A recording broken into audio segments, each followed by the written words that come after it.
ये देश की जनता को कैसे बेवकूफ़ बना रहे हैं। उनको भी 10,000 दे देते हैं, लेकिन जीत ईवीएम रही है, जीत चुनाव आयोग रहा है, जीत ज्ञानेश कुमार गुप्ता रहे हैं। भाजपा थोड़ी ना जीत रही है। अच्छा, बिल्कुल नहीं जीत रही है। ये बंगाल का जो जीत हुआ है वो ज्ञानेश की जीत है। नमस्कार, आप देख रहे हैं काशी उजाला न्यूज। पश्चिम बंगाल का परिणाम आने के बाद ममता बनर्जी आखिर क्यों बौखलाई हैं, क्यों प्रेस कॉन्फ्रेंस कर रही हैं? क्या इंडिया गठबंधन का सपोर्ट चाहती हैं? क्या भाजपा को मात देने के लिए खेल कर रही हैं कि मैं इस्तीफा नहीं दूंगी, भाजपा ने हमारे साथ खेल किया है? इसी बात को लेकर के कांग्रेस पार्टी के बड़े कद्दावर नेता राकेश चंद्र शर्मा जी से हम बात करेंगे। बहुत बहुत स्वागत है सर। बहुत बहुत धन्यवाद भैया। सर, पश्चिम बंगाल का रिजल्ट आ चुका है, उसका परिणाम घोषित हो चुका है, लेकिन ममता बनर्जी मानने को तैयार नहीं है कि जिस तरह का रिजल्ट आया है बहुमत सरकार बनाने जा रही है भाजपा। क्या कहना चाहेंगे सर? देखिए, भाजपा ने बंगाल में ही नहीं पूरे देश के अंदर, आप हरियाणा देख लें, आप जो है महाराष्ट्र देख लें, जहाँ पे भी चुनाव कराए हैं और जिस ढंग से चुनाव आयोग ने इनके साथ खड़े होकर के जनता को बेवकूफ़ बनाया है, वही हाल बंगाल में भी हुआ है। और निश्चित तौर पर ममता बनर्जी ज़मीन पर बहुत मजबूत थी।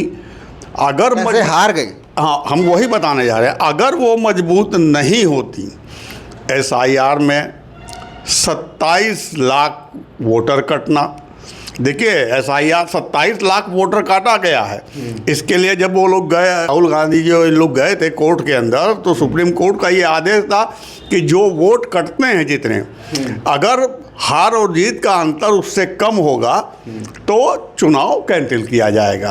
करना चाहिए ना। हाँ, तो 12 लाख से ये हारी हैं इनकी पार्टी जो है बंगाल के अंदर, और 27 लाख वोट कटे हैं। काटे तो 90 लाख गए हैं, जिसमें जो नए वोटर जोड़े गए हैं उन वोटरों को माइनस करते कराते 27 लाख हुए। अब जुड़े भी किसके होंगे ये भी आप अंदाज। इसके बाद भी ज़मीन पर ममता बनर्जी जब मजबूत इनको आने लगी चुनाव आयोग के कहते हुए, तब इन्होंने पूरा फोर्स जो है सेंट्रल फोर्सेस डिप्लॉय कर दिया बंगाल के अंदर, और जिसने ममता बनर्जी के कार्यकर्ताओं को गुंडा बताया हैं। और इनके कार्यकर्ता के चुनाव के जिस दिन शाम तक होते होते इनके लोगों ने एक मूल के कांग्रेस को पीट पीट के मार डाला हैं।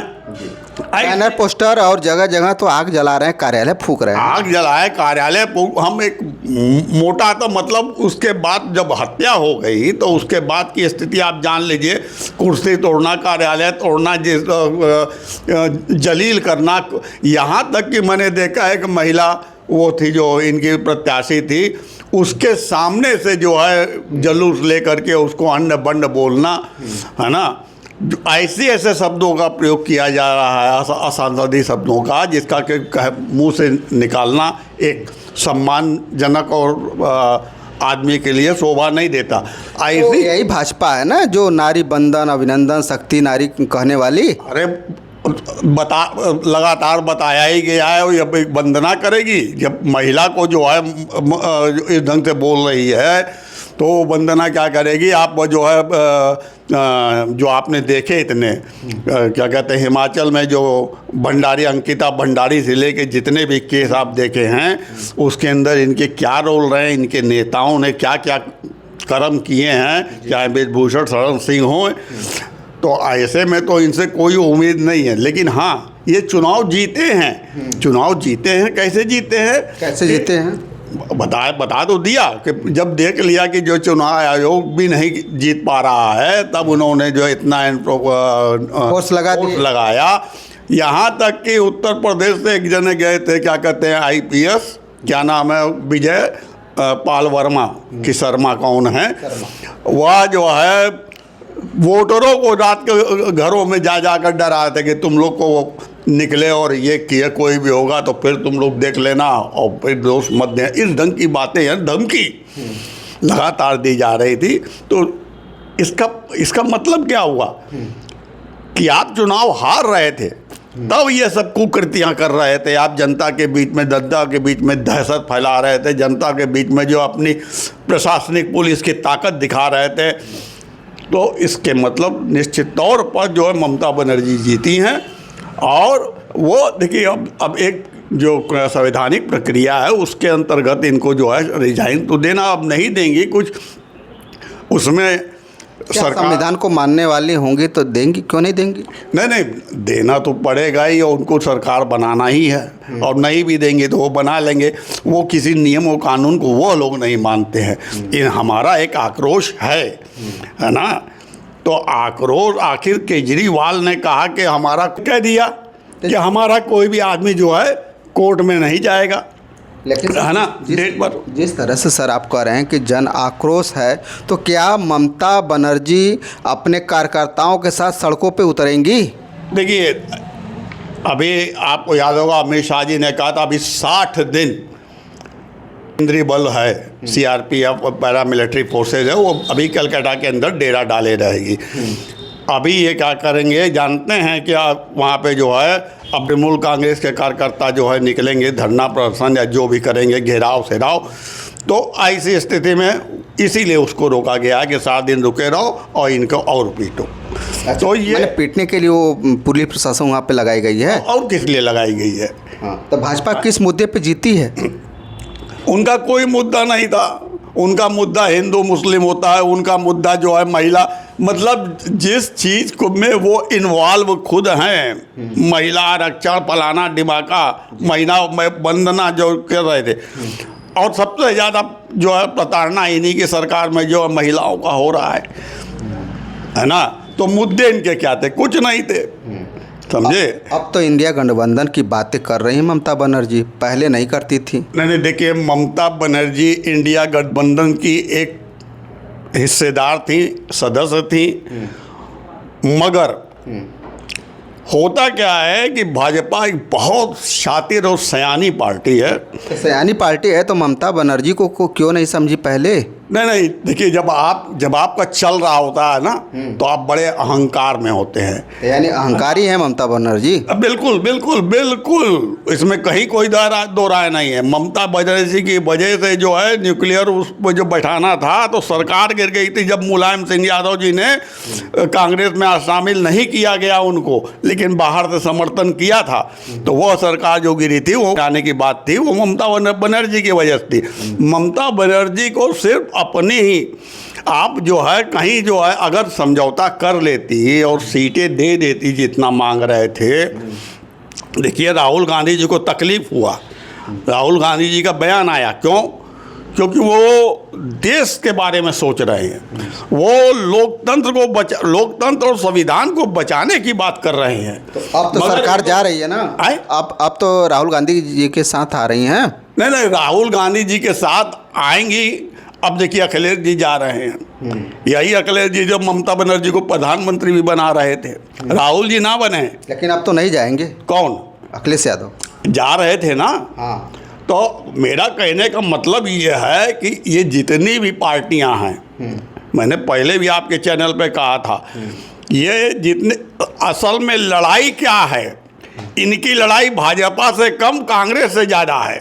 अच्छा, इसलिए कि जो इनके वोटर हैं वो मूल रूप से कांग्रेसी वोटर थे।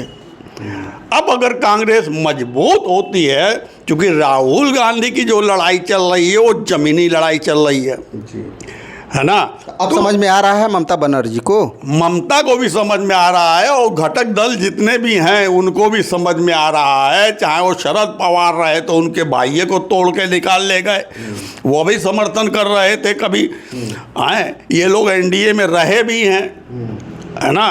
तो अब समझ तो आना ही पड़ेगा, नहीं समझेंगे। और राहुल गांधी जी ने स्पष्ट कर दिया है कि मेरी लड़ाई ममता जी को जो कांग्रेसी या अन्य लोग जो है गाली दे रहे हैं, सबको मना किया। जी। मनारी के सम्मान की बात पहले भी राहुल जी किए थे कि नहीं नहीं मत बोलो, और इनका भी सम्मान किया कि नहीं, ये ममता बनर्जी की हार नहीं है, ये सोचिए ये लोकतंत्र की हार है, संविधान की हार है हमारे। तो लड़ाई सबको एकजुट होना पड़ेगा और अपने अपने अहंकार और अपने अपने मुद्दों को छोड़ करके राष्ट्र मुद्दे को लेकर के सामने आए और राष्ट्र के लिए लड़ाई लड़ना होगा। तो क्या युवाओं का भी साथ चाहिए, जो बेरोजगार हैं, जो किसान हैं, जो महंगाई की मार झेल रहे हैं, क्या उनको भी साथ में आना चाहिए इंडिया गठबंधन के साथ? देखिए, बिल्कुल आना चाहिए और आ भी रहे हैं, आ रहे हैं। देखिए होता क्या है कि हमारे साथ भीड़ है, उनके पास भीड़ मैनेज्ड है। आप अभी यह बनारस आए थे बंगाल चुनाव के बाद, आप बताइए पूरे उत्तर प्रदेश से बसें लगी थी, आपने देखा भी, एक चैनल है, पूरी मतलब हजारों बसें खड़ी थी। तो वो मैनेज्ड है, वो सरकारी कर्मचारियों को लेकर के आया गया भीड़ था।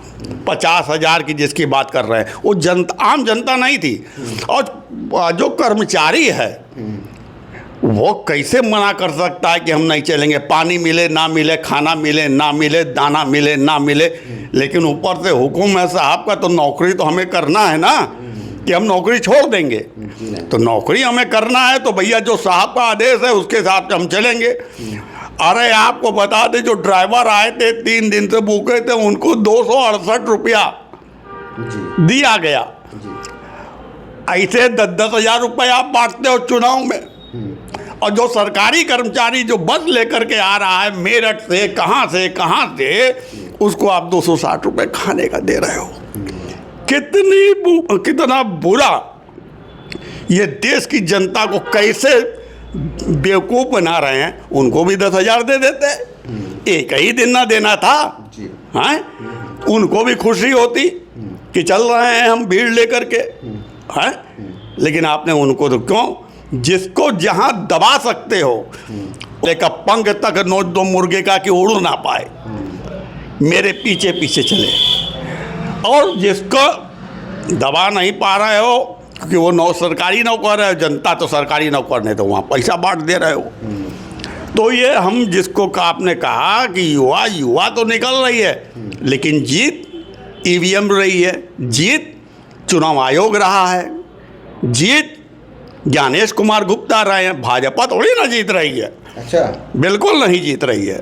ये बंगाल का जो जीत हुआ है वो ज्ञानेश की जीत है, ज्ञानेश कुमार गुप्ता। धन्यवाद सर, बहुत बहुत धन्यवाद। अभी हमारी बातें हो रही थी कांग्रेस पार्टी के बड़े कद्दावर नेता राकेश चंद्र शर्मा जी से। इनके विचार आपको कैसे लगे हमें कमेंट बॉक्स में लिख करके ज़रूर बताइएगा, और इस वीडियो को ज़्यादा से ज़्यादा शेयर कीजिए, सब्सक्राइब कीजिए। फिर मिलते हैं नए वीडियो के साथ, तब तक के लिए नमस्कार।